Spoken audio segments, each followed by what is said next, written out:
Good day, everybody. This is Jim Kenney for the weekly update for Option Professor weekly update. And also, let's go to the charts.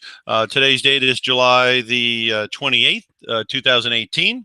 And as a reminder, I always say that past performance is not indicative of future results. And short-term trading in options involves substantial risk of loss. So that is not right for everybody. To find out if it's right for you and to discuss your own suitability here, you would go to the people you're doing your business with, your clearing firm, and find out what, if any, of these ideas might be suitable for you. Again, I'm giving you opinion and my observations, and we're going to get into quite a bit of information today. So let's get started. The news this week circled around the GDP report for Q2, which came out, and that is a 4.1% jump in the GDP, which was in line with expectations and included one-time things like a surge in exports for people that were front-running the tariff situation. So there were some things in the GDP that added to GDP that may not be repeatable, such as that. So I have to keep an eye on that. But the consumer spending and the business spending was very strong, and it's the strongest report that we've seen since 2014. Tax cuts added 7 to 8% into earnings. Earnings was the other big news this week. Earnings so far, it's about halfway through earnings season, and the growth on earnings is about 22.4%. Revenue growth is 8.6 to 9%, and so obviously that is a fairly good underpinning to the stocks. Of course, stocks are a discounting mechanism, so it's hard to say what percentage of the news we're hearing is already factored into the price, but it is safe to say that obviously some of it may have already been. Today, I'm going to go over some of the different stocks in the news, some of the different sectors that I'm keeping an eye on. We're going to do a quick review of all the different markets out there. Again, as a quick background on myself, I have been in the investment business for over 30 years, and I do have knowledge in areas such as stocks, bonds, commodities, real estate, and insurance. So being in this activity for such a long time, I am knowledgeable in these areas, and I'm going to share that knowledge with you. I'm going to be referring to some specific stocks, some specific ETFs, but again, your clearing firm and yourself will determine what, if anything, is suitable. These are not recommendations, but they're my opinions and observations. Okay, let's get into it, okay? We've got in the news today, or this week, stocks and that have announced earnings. Two of them right off the bat that a lot of people are talking about is Facebook and Twitter. Let's go into those real quick. I'm going to go to the charts as I always do, and we'll see what they look like technically and discuss some of the news on it. The two things, or the one thing going on with these two companies is, of course, their users' numbers. And there was some concern about the user numbers in both of these companies. And of course, Facebook also has some very increasing expenditures going on because of the data control concerns that have been going on, and Privacy Act, all that kind of thing. So as you can see, the stock was being bid up quite a bit. Let me just get this thing here. It was being bid up going into the earnings report. And basically, when it got the earnings, it came off very hard. We went to as high as 218, as you can see on your screen, on Facebook. And look at that gap down. That's a tremendous gap down. That's a tremendous amount of wealth going right out the window. Now, I also obviously am knowledgeable about the options area. So I'm going to suggest, or not suggest, I'm going to go over some things that could have been done to protect your position in Facebook going into those earnings. Obviously, you went from 150, and that's when they came out with their first bad news regarding privacy and use of data, and it went down to 150. And then obviously you can see what kind of an advance it had. That was in April. And look, you go all the way up to 220 almost. What a big run, huh? So when you get a big run like that, you know, some people say or start thinking, especially when you go into the uncertainty of earnings, that you do some type of a hedging technique. Now, I'll give you an example, a theoretical example, on a collar position. Option strategy. Say you own Facebook and it was up around 220. What could you have done to stay in the market on Facebook, but also protect yourself against a market decline? Well, one strategy that could be considered is called a collar. And that's where you sell an out-of-the-money call, and then you take the premium you receive and you buy a put. For instance, say you're up around that 220 area, you're going into earnings, you don't know exactly how it's going to play out. It's already been bid up quite a bit, so you wonder yourself, even if it comes out with good earnings, I mean, it's already up from 150 to 220, for gosh sakes. So again, say you look at and when it's up like that, the call premiums tend to be expanding because volatility to the upside is very high. So you look, say, as an example, let's just say the 240 calls you looked at, and you went, say, 3 months out, and you or the 240, 260s, whatever strike price you choose, but you're putting a ceiling on Facebook at that price because you're agreeing to sell it at the strike.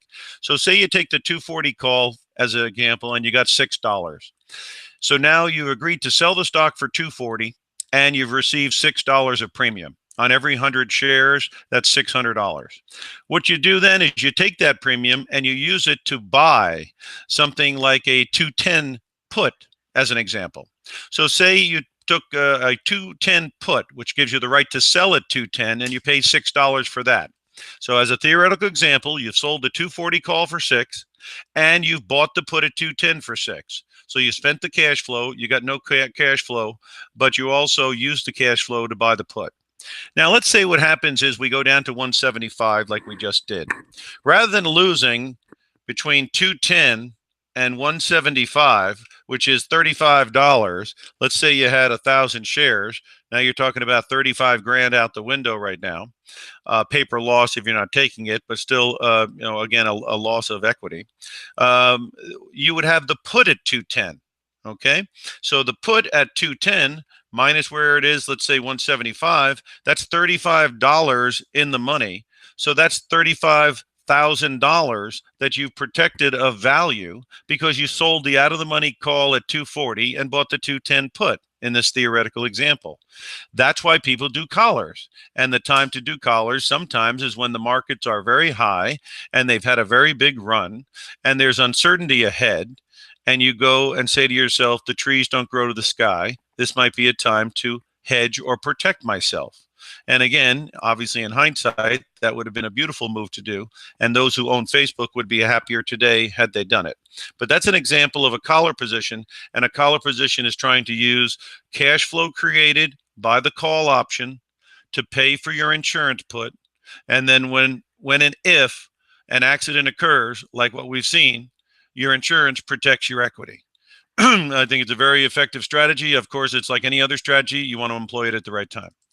Okay, let's talk about Twitter now. Let's see what that looks like.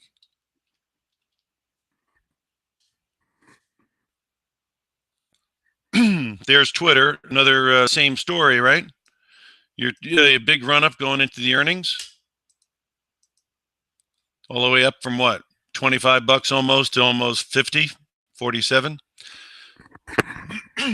And look at that drop. So it looks like an identical situation, right? It probably has something to do with what?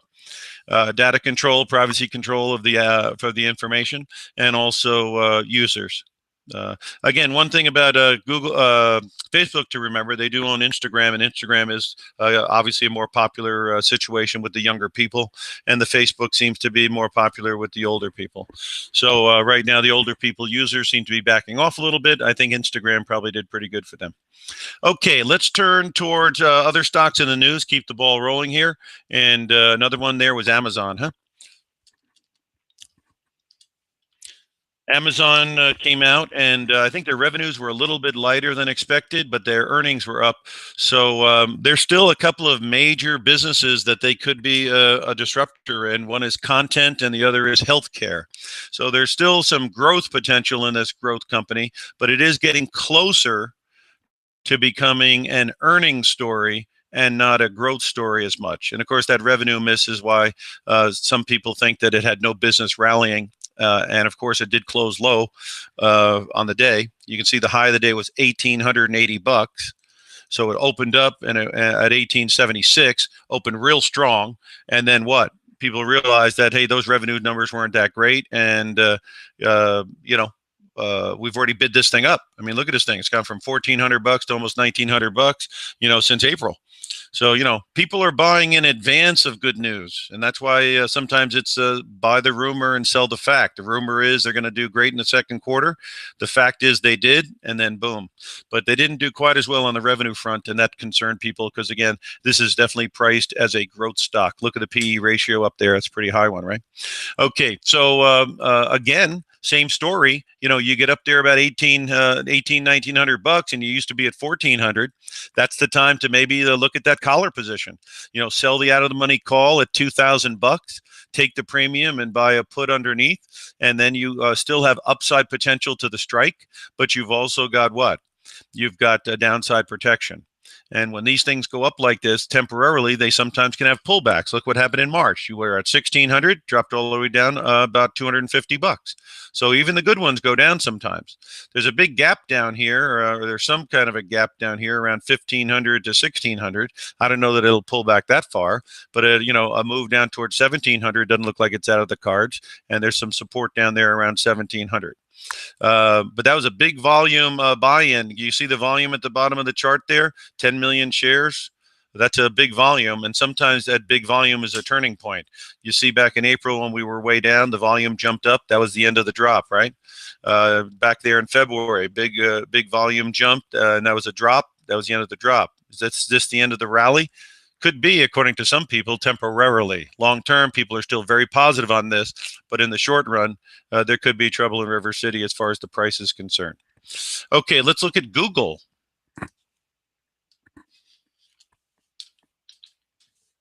Google. Right now, let's see what we got here on Google. Down 30 bucks. Now, this thing just announced fantastic earnings, right? So obviously it went way up. It went up to 1273. And that 1273 actually happened on Friday. That was the all-time high. So you hit an all-time high on Friday, and you ended up way down there at 1238. Just like on Amazon, you're up at 1880, closed at 1817. Seems to be some reversal going on there a little bit. Huge gap between 1200 and 1250 there, and they're obviously trying to fill that gap in a little bit. Again, this company has a fine, a $5 billion fine overhanging it that they're probably going to try to negotiate down if they can. But if they can't, it'll have some effect on their earnings. Obviously, a great company and a great story, but similar to many companies, since the April lows, these things have had big, big advances. So don't think that the news you're hearing has not been discounted at all, because you already see a major move going into the report. Also, again, with these one-time things like a big export surge because of China trying to get in front of, and people trying to get in front of these tariffs, those things may not be repeatable. So Q3 may be a very different print on the GDP number than Q2. That's something I'd be looking at very seriously as well.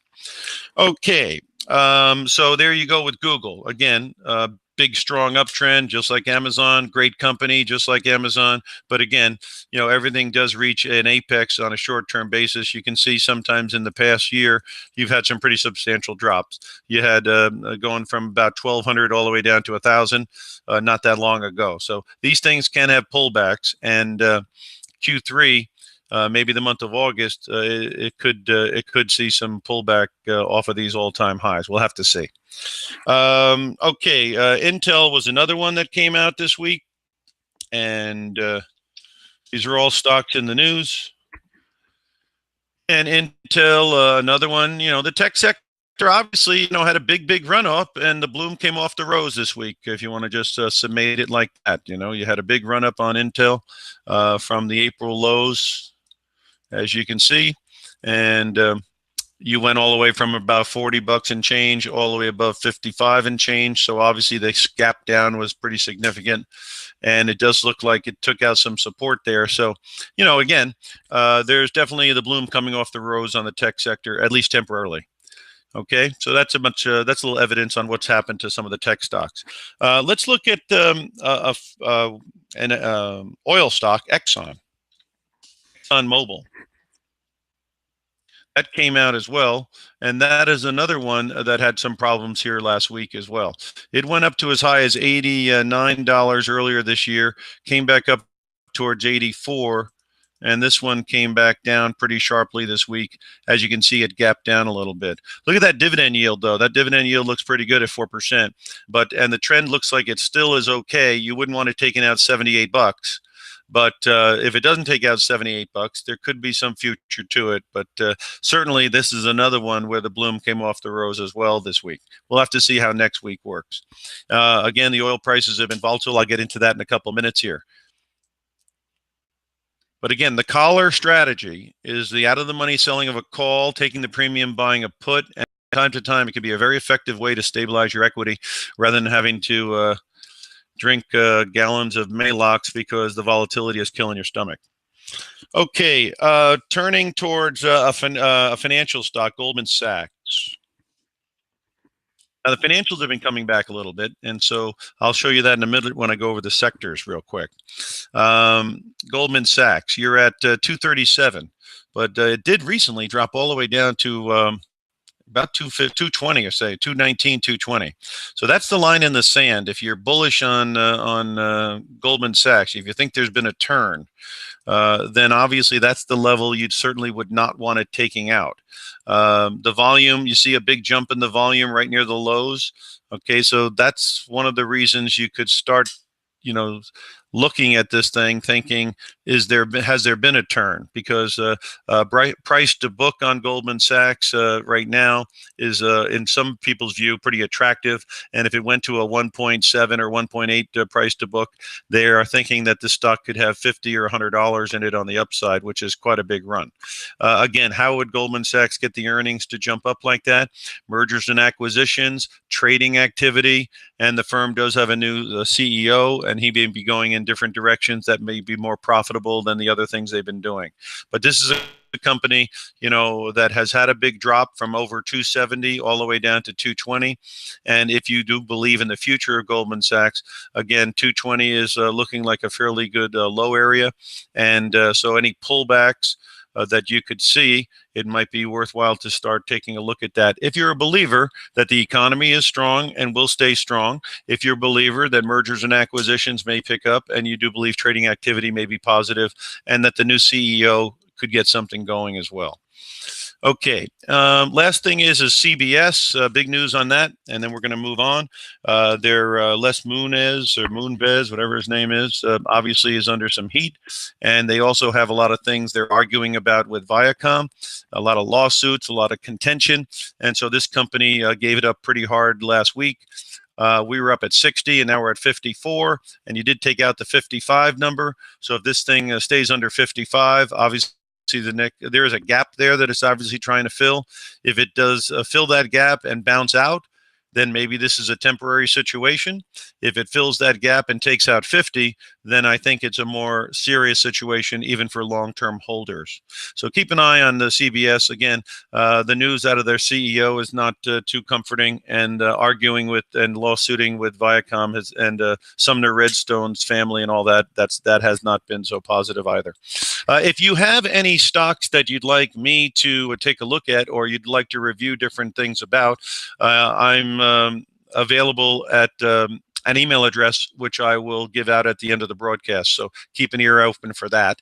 And you can shoot me an email, and we can communicate. And if you have a question, I could see what I could do opinion-wise, or just give you some view on it. And again, it would just be my opinion or my observation.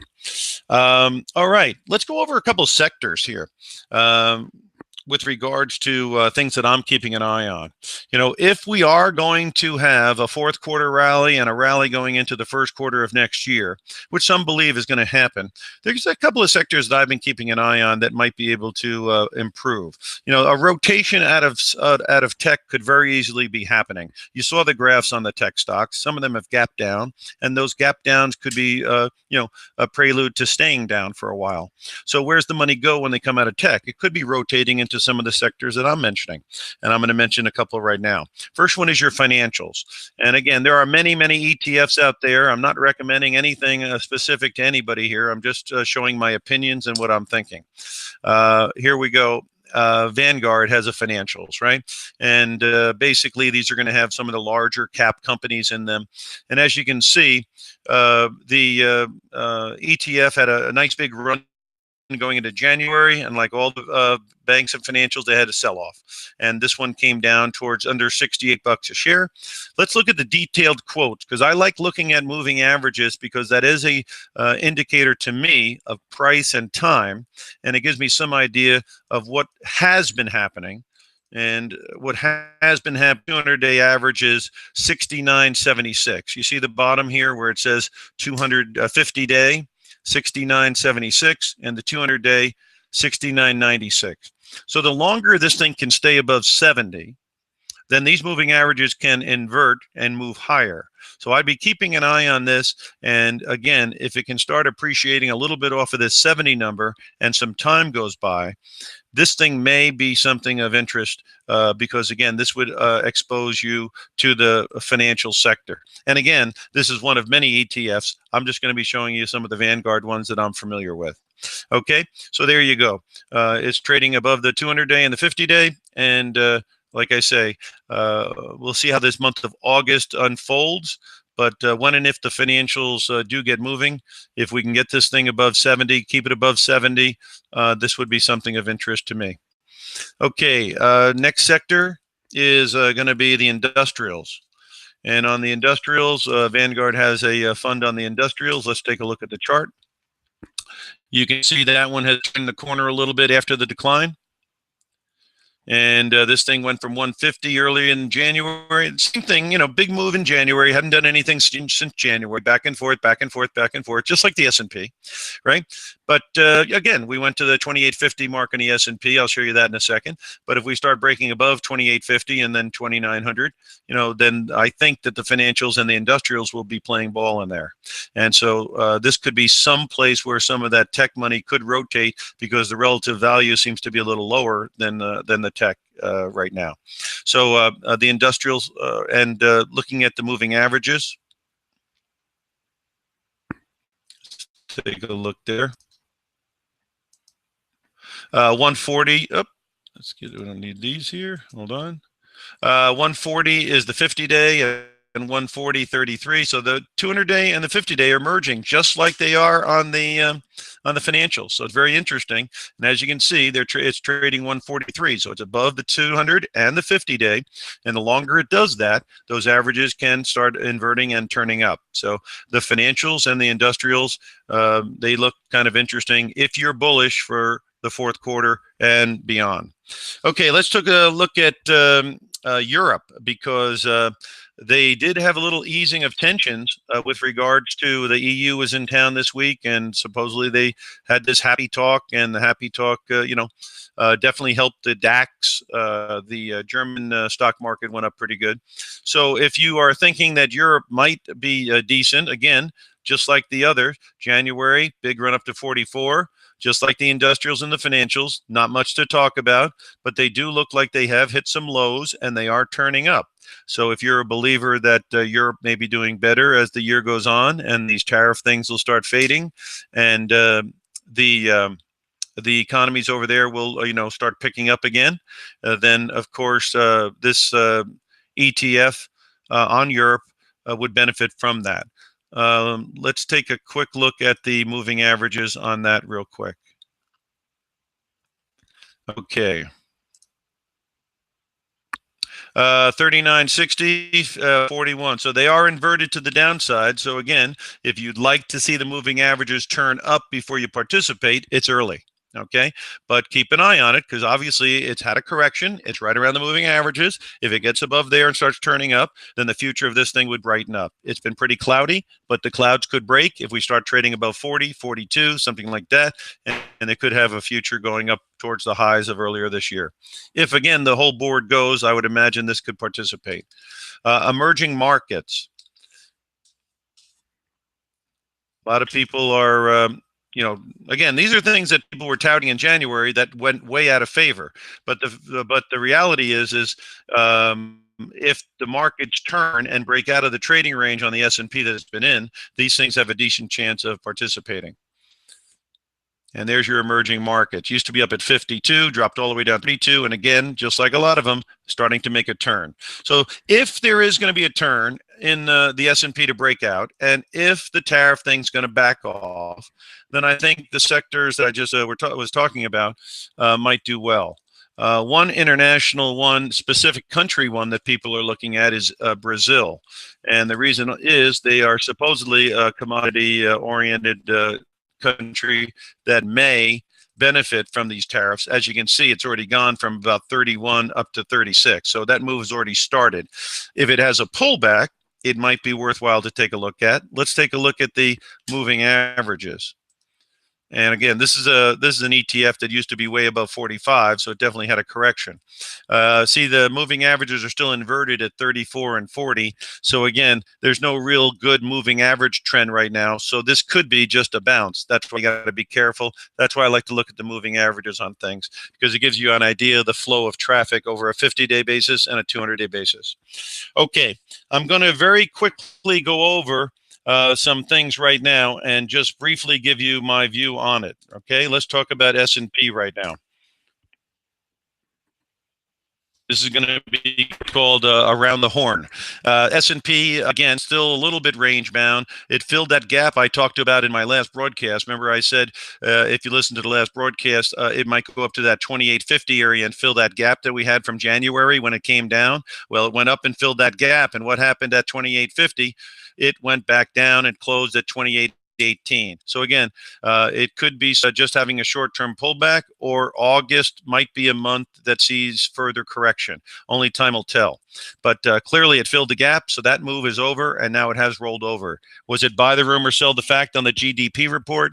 As of right now, it does look like that's what's gone on. Okay, let's turn to the Qs. On the Qs, you are again rolling over quite a bit here on Friday. You can see that it did run up to an all-time high here at 182. That high is now surrounded by a bunch of lower highs. That's not good technically, and the drop on Friday was certainly not a positive either. Again, it's heavily weighted to tech. You saw the tech stocks I showed you, so it shouldn't be any surprise the Qs are under pressure. Okay, let's turn towards the Russell, because that has been the darling on the run up, because the smaller caps do benefit from the tax reform. Okay, so where are you here on the Russell? You're rolling over a bit, right? You went up to 1708, which was an all-time high area, and now you can see it took out some support, and it closed pretty badly, down 32 points, almost 2% lower on Friday.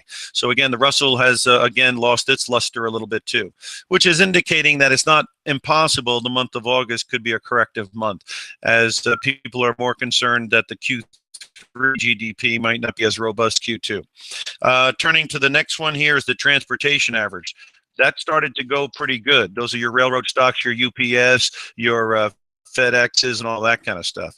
Well, that thing ran all the way up to 11,023. All-time high is 11,423. So it got up towards that 11,000 mark, and then it rolled over and closed down on the day. So there was a little bit of a rollover in the transports as well.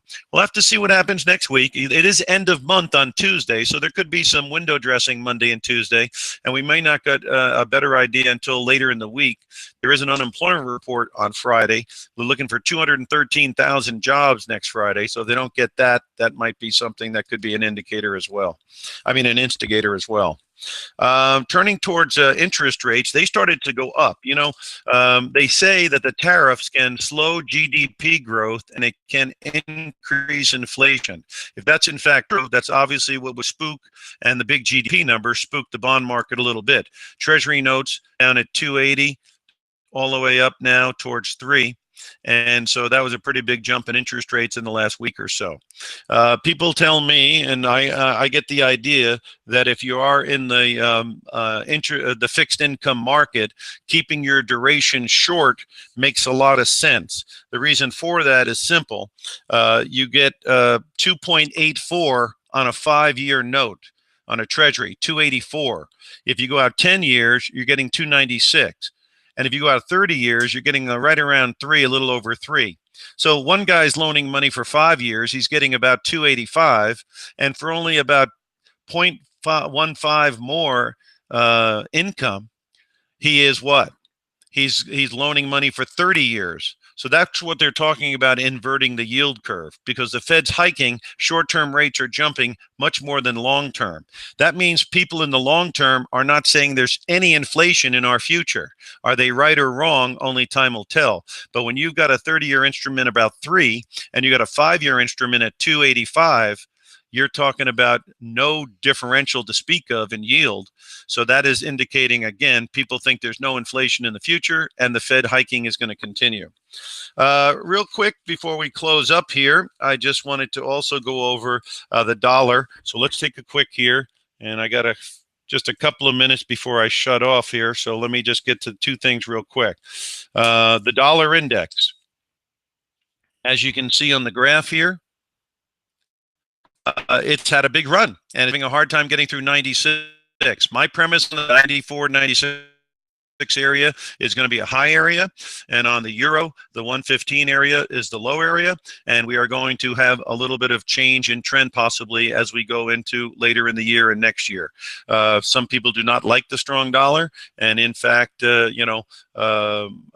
some people do believe that the euro down at 115 offers quite a bit of value. My premise right now is that's true. So I think we're at the higher end of the dollar, and it could either flatten or roll over to the downside. Let's take a look here at gold and silver. Gold has had a very rough time. The gold to silver ratio is at 80-1 almost. And obviously, if the gold silver rally, then some believe that that ratio will go lower. And if that goes lower, it indicates that if you were going to go long these metals, the silver may offer better value if they're going to turn up. But there's your GLD. It has a little bit of a low at 115, and then right now it's just hanging around. There's a gap above. If inflation is going to come back, then obviously there could be value down here. But right now the trends are down, the momentum is down, and it's like catching a falling knife. Not much evidence of a turn right now. So you have to be careful with the gold and silver as we speak. And the last thing I wanted to talk about is in agriculture, because the soybean market is in a situation of a bit of a turn. Again, they have subsidies now.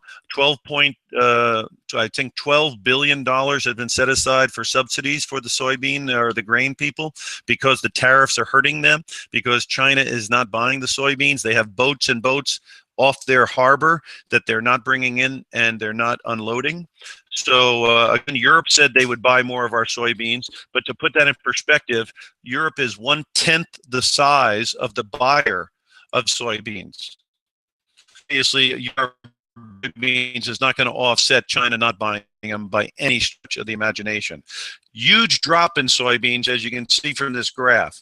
But next year, plant as much soybeans, and will there be a situation where China will start buying? If so, this 825 low is something that you could use as a defensible point. But right now is a big downdraft and a big pop-up. But watch this and keep 825 in your view. And then if you think it may go back, the 975 to $10 area would be, in my view, a target area if they resolve this thing and make the soybeans turn back up. Okay, this is the broadcast for today, July 28th, 2018. I'm Jim Kenney. Love to hear from you guys. If you have questions on anything specific, if you'd like some input or hear other things that I'm looking at, because obviously in this short format, I can't go over everything, just give me an email and I'd be more than happy to talk to you. Again, Jim Kenney, and the email would be optionprofessor@gmail.com. That's optionprofessor@gmail.com. Until next week, this has been Option Professor Weekly Update. Let's go look at the charts. Thanks for watching and listening. And again, until next time, good luck and good trading.